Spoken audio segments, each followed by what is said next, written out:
Hello, everybody. Welcome back. My name is Shay Ryan Douglas, and today we've got a very special guest here on the platform. We've got Barney Swan from ClimateForce here in Far North Queensland. We're going to learn a little bit about what ClimateForce is, some of the amazing impact on the ground, hands-on practical solutions that they're incorporated in to help regenerate the earth.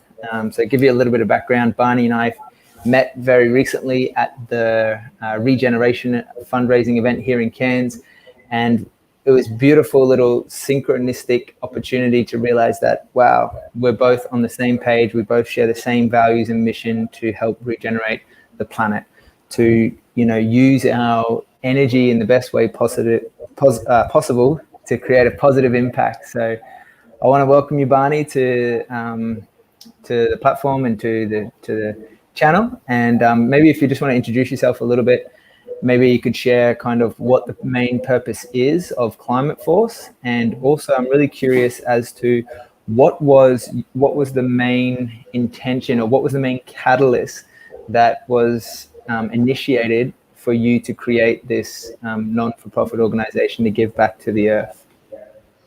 Well, cheers for that intro, Shay. And I'm calling in from Mossman, just north of Port Douglas in Cairns. It's been very wet here the past couple of days. And yeah, I'm in the ClimateForce headquarters, which is our little office space. So if anyone's passing through Mossman, you're more than welcome to drop in. And yeah, doing everything I can, like you said, to be pushing that energy towards being a part of designing a more sustainable future. And there's so many momentums going on around the world, whether it's big finance and green finance, grassroots efforts, and everything in between, with us getting our act together with supply chains and waste to fuel efforts and electric vehicles, and people waking up to the consequence of animal agriculture. There's so many different momentums going on. And I'm really just excited to be a part of that in Far North Queensland. I've been living out in California the last 8 years and came back last March when the casual COVID business started kicking off, and really just settling into being here over these next couple of years. And our main focus right now through ClimateForce is to be purchasing 450 acres of land over in Daintree, which is 98% cleared, and making a whole sustainable development model within that, incorporating electric vehicles, charging stations, permaculture, obviously regeneration, getting some recreation access on there, and really just telling a positive example of what's possible up here. Hopefully going to be able to scale that to elsewhere in Queensland, and indeed a lot of other high-risk forests around the world, Sumatra, Indonesia, Uganda, Congo, Brazil. There's so many places out there that are getting not treated well right now. And Queensland also, 80% of our national deforestation in the whole of Australia goes on in Queensland. That's between 350 and 400,000 hectares per year, 90% of which goes towards cattle, which the prices are still going up on cattle. So we're up against it in Queensland. We are the most biodiverse state in the whole of Australia, between the wet tropics and the GBR. And yet we're the most at risk, and our renewable energy to fossil fuel ratios not looking too good either compared to other states. So this really, I feel like, is a really good state to be just talking about positive things. And I was raised up in Daintree, the world's oldest rainforest on Cape Kimberley, and yeah, just excited to be home and working with legends like you to be just scaling out and making all of this stuff happen a little bit quicker. There's so many amazing humans, and no one has the one solution to get our planet and our species and the way that we consume on the right track, but millions of people coming together, sharing what works, sharing what doesn't. That's how we're going to really get our act together over this next 9 years. So just stoked to be here, and it was a pleasure to meet you a couple of Thursday rather, and yeah, lots ahead.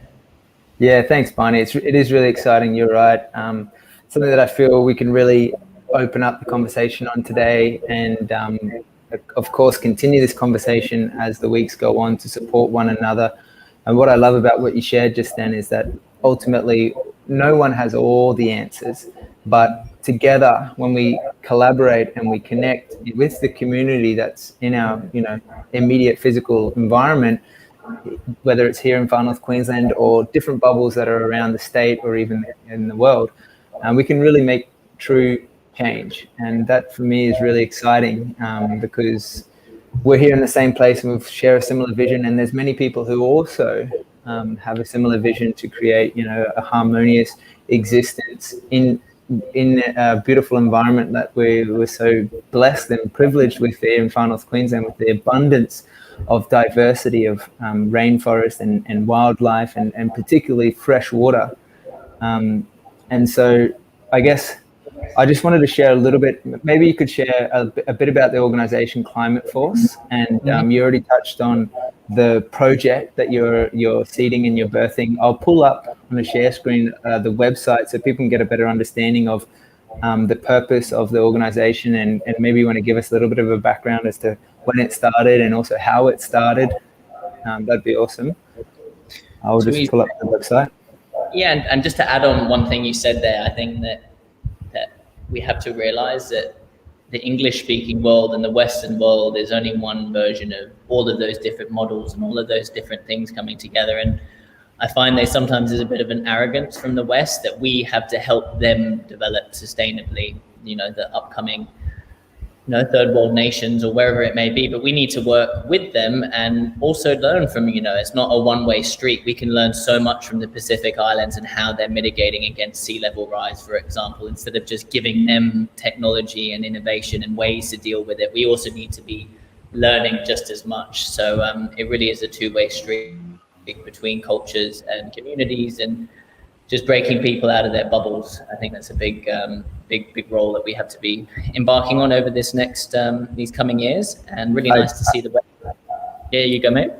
Sorry to interrupt there. I absolutely agree with you, and I just want to acknowledge April. I just want to say hello. Thanks for tuning in and leaving us a comment there. She says the exact same thing. She suggests permaculture is simply long-lasting and natural and harmonious. So she just says a big hello to everyone. Thanks for tuning in, April. And I want to encourage anyone who's watching right now just to leave a little comment.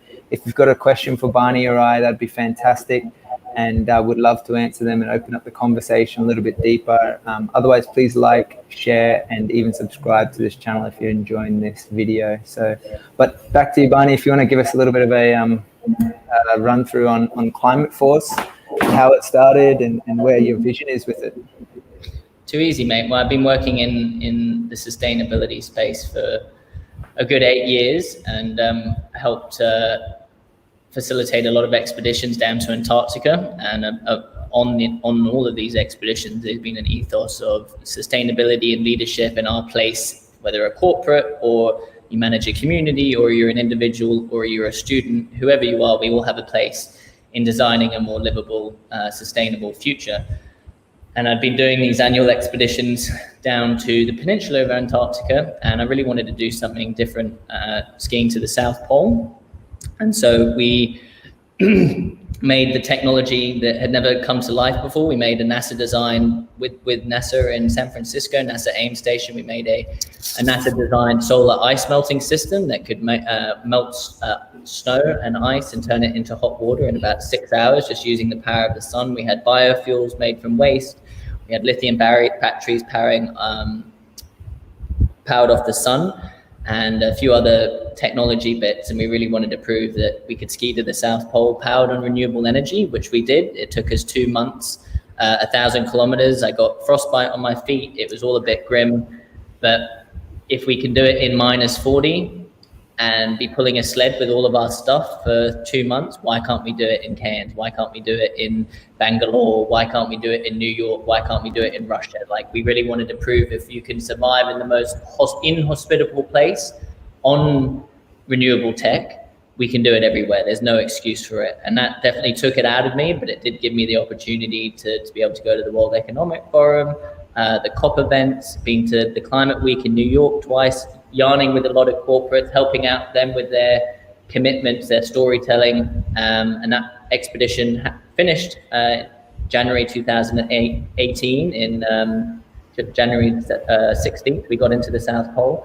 And that really was the launch of ClimateForce, to give me some credibility to be able to talk to especially older people. I'm sure you can relate, Shay, that sometimes if you're below, 35 or so, people kind of question your credibility in a sense. And I really wanted to feel secure and be able to talk about these important things and not just being another kind of rhetoric, but someone who people can trust. And that was a really tangible way to earn that trust with the people I speak to and all of that. And that's been going really well since 2018, 2019, started 2020. You know, the plan was set to continue to be rallying all of these businesses around the world. And then COVID hit, and, you know, all of the speaking went down the drain. All of the, you know, coming to business to consult for them went out down the drain. Like, I had to completely rethink how I was approaching managing ClimateForce, which is an Australian registered charity, which is definitely a pain in the ass to make set up. It took a year and a half to set that up. We're definitely a bureaucratic bunch, but yeah. And I'd been helping companies commit to being carbon neutral, but then I'd been connecting them to impact projects instead of having ownership over that impact project. So whether it's carbon trading or just planting trees, or there's technology that we can literally suck CO2 directly out of the air and make assets out of it, called Climeworks in Switzerland and Iceland. And so I've been facilitating connecting these businesses to these impact projects, but now being back in Australia, there's a big want to be actually owning that impact and being able to have the baseline data, to be able to have all the soil samples, to see what the land looks like before, build it out, be a part of the federal emissions trading fund, which means we can generate carbon credits through first as property and then ongoing properties. And just to give you an idea on the carbon credits, on average, one tree that lasts 40 years sequesters 1 ton of CO2. The average Australian uses 17.5 tons of CO2 a year. So if you're planting 20 trees a year, you're going to become you will be net positive, which means you give back more than you take from an emissions standpoint. And we can generate 300,000 carbon credits on that property before 2040. So that allows us to get businesses to commit to doing something about their impact. And especially data, it's such a big one that no one talks about. The average smartphone, it's just insane how much CO2, and the Bitcoin and the cyber currency and the Google Clouds and the Spotify globally right now, 4.8% of our global emissions comes from data related services. And by 2040, that will be close to 14%, which will out-succeed aviation and automotive sectors combined.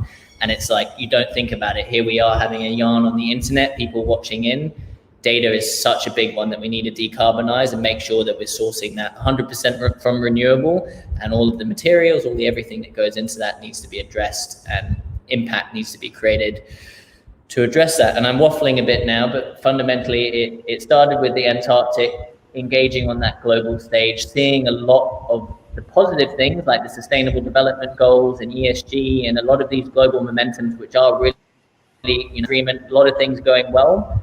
But then as a younger person, I felt a bit deflated that it was all a bit kind of big stage and it wasn't relevant enough to me as an individual. So I really wanted to create this charity to make sustainability and being a part of that really accessible, because you shouldn't just be able to, it's not just the rich people who can afford an electric vehicle or can afford to pay an extra 30% to source all of their ergon energy from renewables, which we can do in Queensland.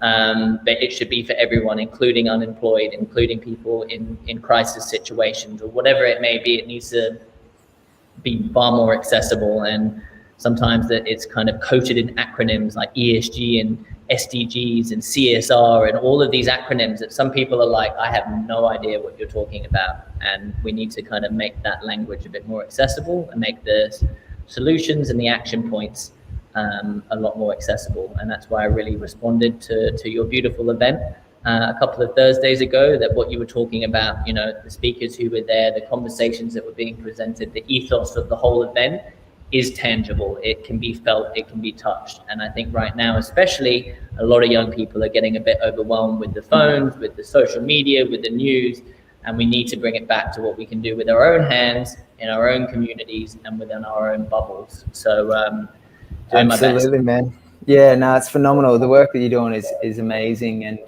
you're totally right. There is so much overwhelm at times with everything that's going on in the world, and all of the problems that we're facing and these huge changes that we're moving through and all the technology that's available and everything that's going on. And what I love particularly with the work that you're doing is that you have these on-ground practical solutions available that you're bringing to the community. You have this positive impact that you're implementing. And could you just share a little bit about some of the impact that you're having, particularly around the outreach and the volunteer coordination, and what that looks like with the different events that you've got coming up?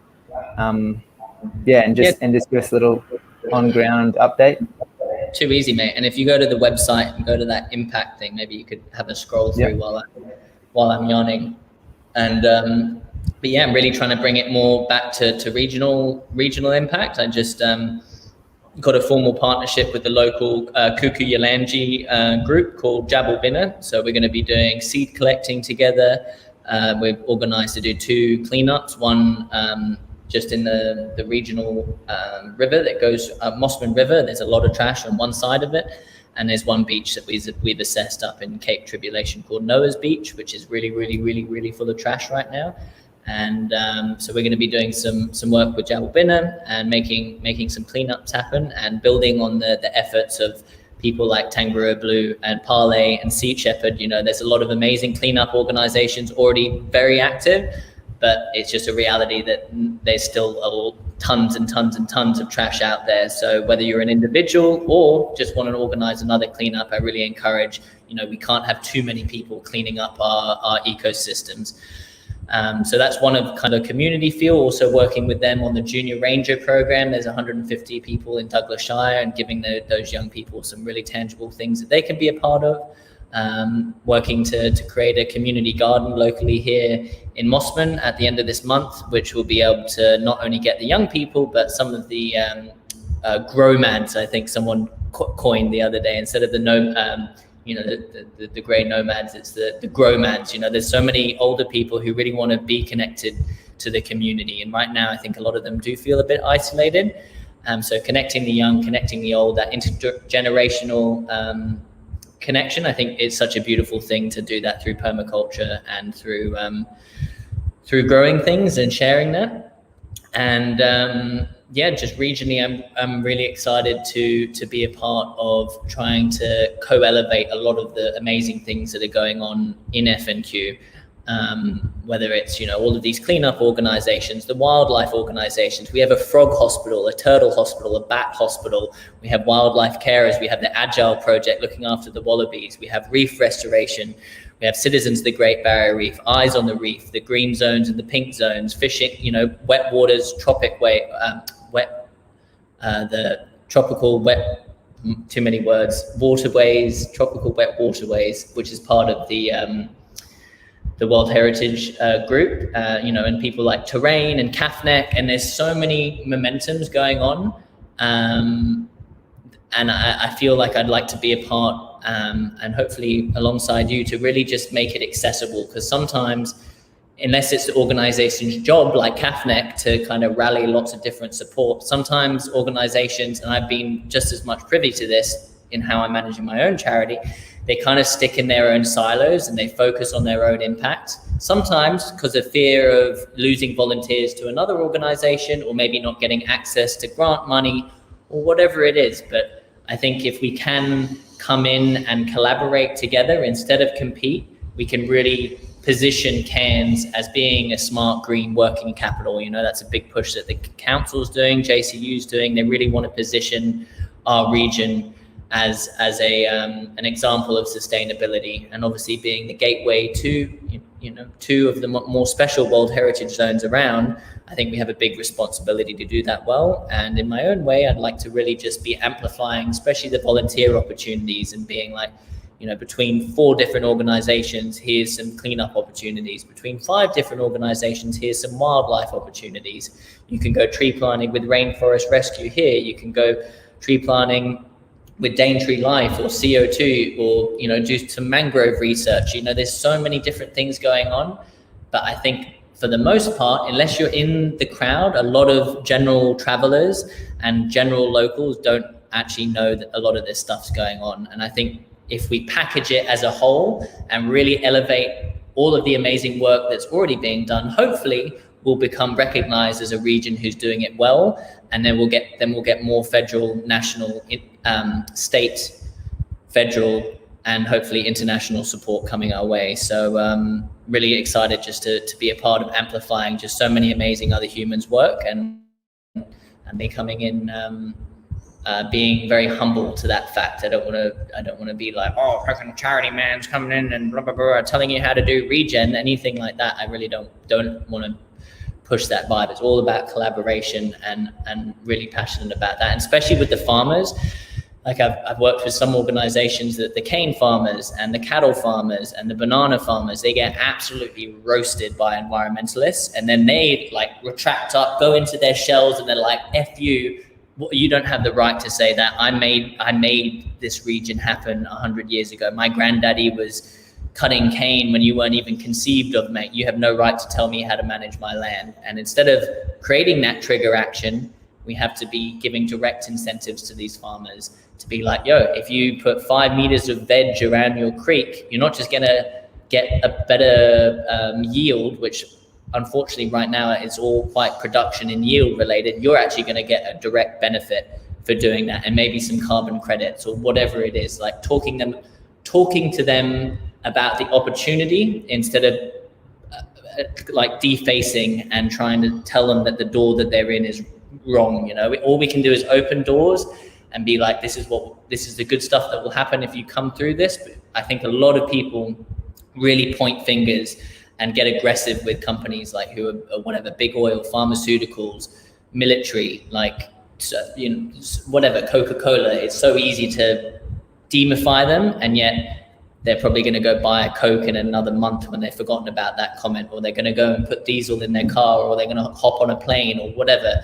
Unless you're living way out bush in a bamboo hut, if you've used plastic more than a couple of times in your life, you've been in a plane, you've been in a car, you have a phone, we're all a part of the same system, you know, and acknowledging that and realizing that we have to hold these people accountable, and things like Adani and whatever, there's moments when we need to be like, no, dude, you've gone too far. This is not acceptable.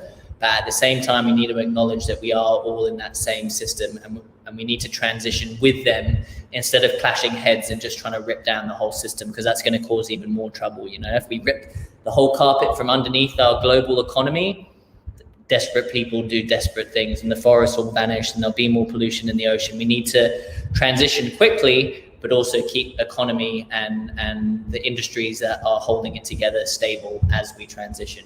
You know, and hopefully we'll just get more disruptors like Elon Musk and all these crazy people who just come in and completely revolutionize a certain sector. But we also need to, you know, work with some of these big giants, especially mining. You know, without mining, our country would be in a very different situation to what it is right now. So just some food for thought there. Can't hear you, mate. Thanks, Barney. Appreciate you sharing that one, man. Got the mic unmuted now. Just wanted to thank everyone who's watching, and also we had a couple of comments come through there, guys. If you got any questions for Barney and myself, please drop them in the comment section, and we'll do our best to answer them throughout this little interview. Something that came up for me that's really relevant in what you shared just a moment ago was the impact that younger people are having when they come together with the older generations. And something that I admire about the work that you do is the outreach to schools. You've done a lot of school talks in your time, particularly on these topics. And it's something that I feel is really powerful, and coming through more and more that young people are ready and willing to take action to help care for the land, care for our environment. And would you like to share a little bit on some of the school programs that you've been a part of, and how you can make these regenerative careers more accessible to students in schools, and how that can really have a positive impact longer term for communities and for the earth? Awesome, mate. Yeah, such a good subject, and I really feel for young people, to be honest, Shay. It would be a really tough moment to be, 14 to 20 right now and not having the opportunity to go to Bali or go to schoolies or go find yourself in Europe on some sort of hazed up trip. They don't have any they're having far less opportunity to find their place in the world, which I think is a challenge that needs to be addressed now, compared to addressing students, a year ago. But I'd like to share I've done a lot of work in Singapore. I've spoken to about 8 schools over there in Hong Kong, and they're just so in the zone, like they're so about getting that perfect grade point average and working their absolute teeth off. And to be honest, I looked out at a bunch of 16, 17-year-olds at one school, and some of their bags around their eyes look like kind of finance, kind of hedge fund managers who haven't slept for months. And it's like just that fatigue of having to get that A+ all the time, to be at the top of the class. And I think the one thing I've learned with students is that you need to not gloss around the kind of touchy subject, not saying that you need to go straight into the deep end all the time, but I think there's a lot more switched on, especially if you're talking to anyone over 16. They're really switched on to what's going on. And sometimes people go into the goo gaga kind of talk to you like you're a 15-year-old when they need to be talking to you like they're adults, And I remember I had some questions asked after giving a presentation at one of these Singapore schools, and one of the kids asked, what's the parallel between circular economy and self-realization? And I was like, bro, you get it. Because I think so many students, so many adults, but especially students, really get focused into that external gratification of getting an A+, or getting a new phone, or getting a new handbag, or getting their first car, or going to a fancier school, or whatever it is. And I think reframing that is a subcurrent that is really important within young people, and especially in Singapore, Asian communities.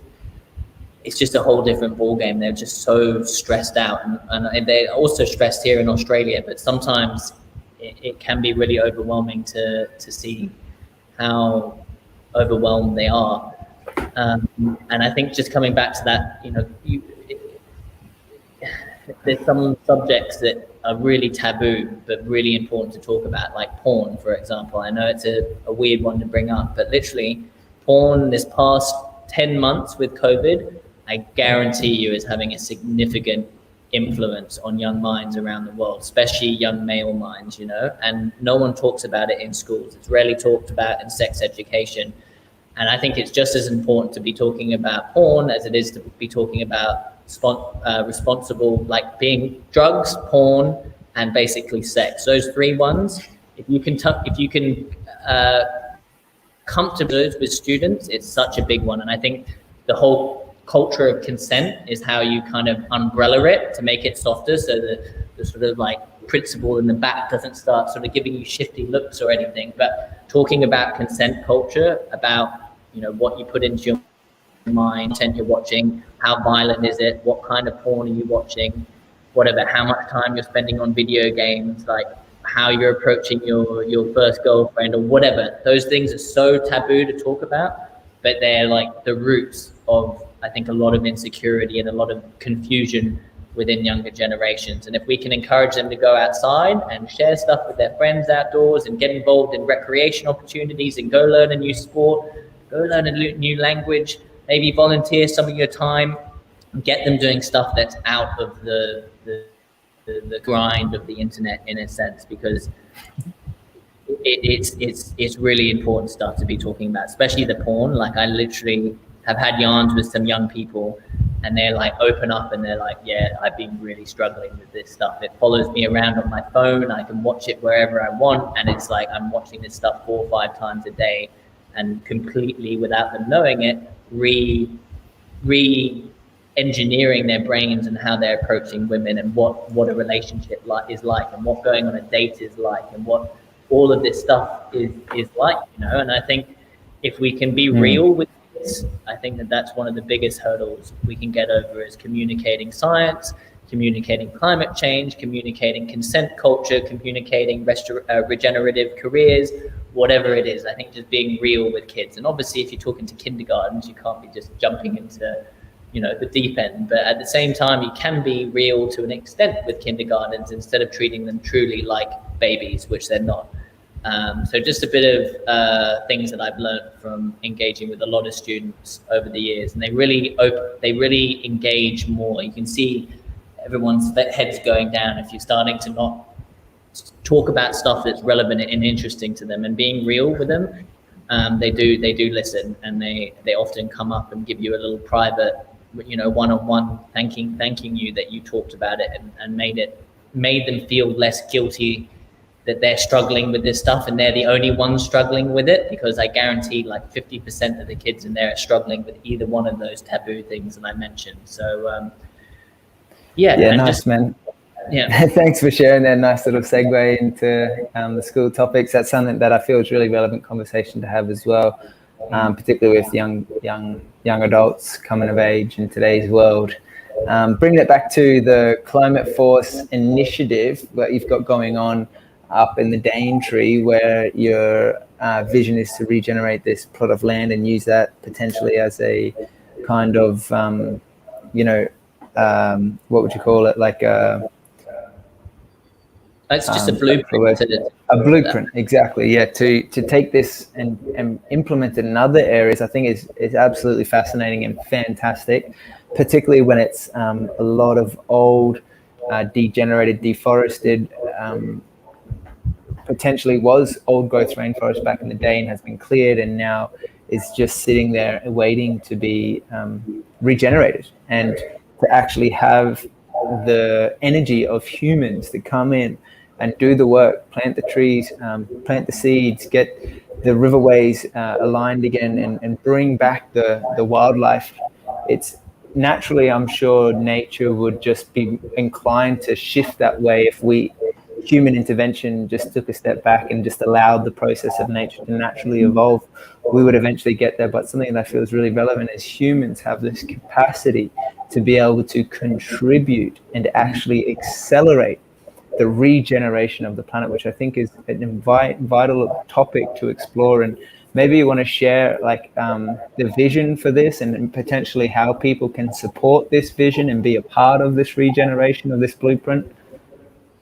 Yeah, and I think nature, if our species vanished tomorrow, it would heal the planet. But at the same time, like weeds are a big thing up here, like guinea grass, blueberry bush, Maconia. There's so many things that aren't from here, and because of our human mobility, suddenly they are here. And I think regeneration is about working with that natural system and getting it as healthy, or at least on the track to be as healthy as it was when it was in its virgin state. Or in some cases, you can get it even healthier. There's been some examples of mine sites out in the middle of bush who have really big budgets, and they take all of the topsoil and they take it out. They leave it, mining gets done for 5 years, they bring back the topsoil and they make the land better than it was, because it's sometimes pretty arid out there. And yeah, I'm really excited to just be planting hundreds of thousands of seeds, and to see people being engaged, and to make it really open, because I've seen around the world sometimes conservation efforts, they buy the property, they lock the land, and then people can't really see it and they can't be a part of it. And I really want this to be accessible, and people can go for a hike around what 50 acres looks like when it's being restored, and they can see the other 300 acres over there, but they can actually go and interact and plant their own trees and see what a permaculture setup looks like, see what an off-grid renewable energy setup looks like, talk about biosecurity, talk about water source protection, talk about ethnobotany, talk about all of these amazing things that are on the rise right now in conversation, and just make it a really good landing pad for academics to come and do biomass research with their LiDAR scans, or water to learning about water. And there's just so many potentials for it to be a collaborative space, also for students to come and do field trips, and for corporates to come and see where their impact money is going, or whatever it is, or to be able to host a small gathering of an ecstatic dance, or whatever, a small festival. There's a lot of potential within that land, and it is really not managed at all right now. It's just total guinea grass. Like there's a 5,000 square foot packing shed, like an old banana packing shed, which I remember running around as a kid in, and it's just covered in cow shit in the middle, and it's just super disrespected. And there's it gets me out of bed in the morning. I worked my absolute teeth off this week, And so much of it is to be raising those funds and earning people's trust that we know what we're talking about. And we have all of these experts and advisors who are supporting me to give me the credibility, you know, to show that we know what we're doing. And it gets me out of bed in the morning that one day I can, you know, hopefully before the end of March, I'd like to have the funds together to purchase it, but that I can come in and turn you all that shit off, and to bring that love, and to bring that acknowledgement that, yo, dude, like, whatever's out there, whoever's down there, the mycology, you know, the microbiome, the fungi, the birds, the insects, the cassowaries, all of that between, acknowledging them and being like, yo, dude, I'm kind of sorry that this land's not been as managed, but here we are, we're going to try our best, we're going to honor you, and we're going to love, just, yeah, bring that love back in, because it does require nurturing to manage land. That's why it's all just covered in guinea grass and it's a complete mess right now, because it's just been left. But love is about giving time to things, and I'm really excited to give a lot of time to that property and ongoing properties. You know, there's so many big properties out rural that, you know, there's one for 800,000 that's, you know, 50,000 acres, and like, that's huge amounts of land. It's not bad land, it's got rivers on it, it's got lakes, and it's just, you know, starting to be cattle grazed. In another 10, 15, 20 years, if they don't manage the cattle well, you know, some areas start becoming hydrophobic. You get, you know, whatever they like. We need to just be protecting some of this land before it just goes to hell, and both protecting the old growth, managing, regenerating native trees, as we are going to do on this. And to be honest, we also need to get our act together with agroforestry. It's another big thing in Australia. Like right now, Bunnings doesn't accept hardwood from Australia anymore. And yet they're quite happy to go and get the hardwood from Indonesia and Sumatra. And you're like, do you think that they're managing their forest chill over there? No, that's old growth that they're ripping down and selling to us. And we need to get our act together and be planting millions, if not hundreds of millions of trees that can be harvested in you know, 40 years or 30 years, whatever the turnaround point is, and doing that really respectfully to the land, you know, not just having monocultures, doing it well, respecting the wildlife that's on there, maybe only taking one tree every 3 years. They have ways of taking trees at a time, so you're not just clear felling an entire forest. But agroforestry, direct reforestation, and protecting our old growth, we have huge things to do in Queensland for all three of those things. And doing my best to be a part of building out a model that can be scaled to Queensland and indeed some other high risk properties, and just keen to have more yarns like this. And if anyone would like to know more, obviously you can get in touch.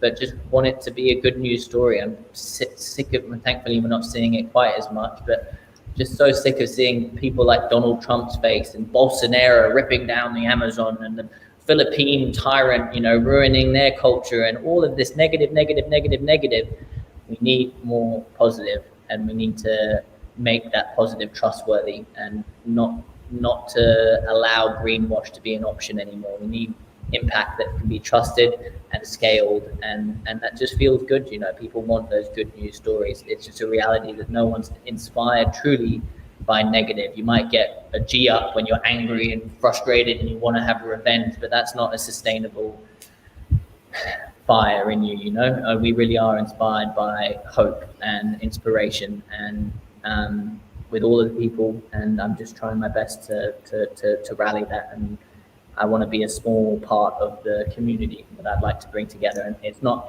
me, it's not ClimateForce, it's all of us doing that together over these coming years. And beautiful, man. I love it, bro. You're just so passionate. I love seeing your enthusiasm, and it's such an inspiration to hear you talk about this, because you can see it lights you up. And it's absolutely a pleasure to hear about what's going on with ClimateForce. We're super excited to be collaborating more with you guys, and it'd be really great to see you viewers who are out there watching this right now, just to jump on their website, check out what ClimateForce is doing, join in some of the volunteer opportunities, sign up to become a member, and together, you know, we can really create true change when we work together, and it's a beautiful thing to witness, man. Thank you so much for your time. What's the best way for people to reach you, Barney, or get in contact with the charity? Yeah, I mean, you can just send me a direct message at Barney at climateforce.com, BARNEY at climateforce.com. That's a direct line to me, or just go through the website, or I'm sure if you come to Shay, he can swing you my direction. But I'm out and about, and just really pumped to be a part of the awesome momentum that we're starting to feel in this region that's really starting to rise up. So here to support all of the other amazing organizations that are out there. And it's not all about, I would like to just accelerate. If you've got a project or your own charity or your own impact or your own stuff that you're making happen in your garage, whatever it is, I'm just excited to get more of that positive news out there. So please feel free to get in touch. And our office is right opposite the Saturday markets in Mossman. It's one front street. There's some signs, and I'm here most Saturdays and Monday to Friday as well. So if you'd like to come just say good day in the office, you're more than welcome. And hope to see you all out there. Awesome, brother. Thanks so much, Barney. Thanks for watching, guys. We'll see you all shortly. Bye for now. Ciao.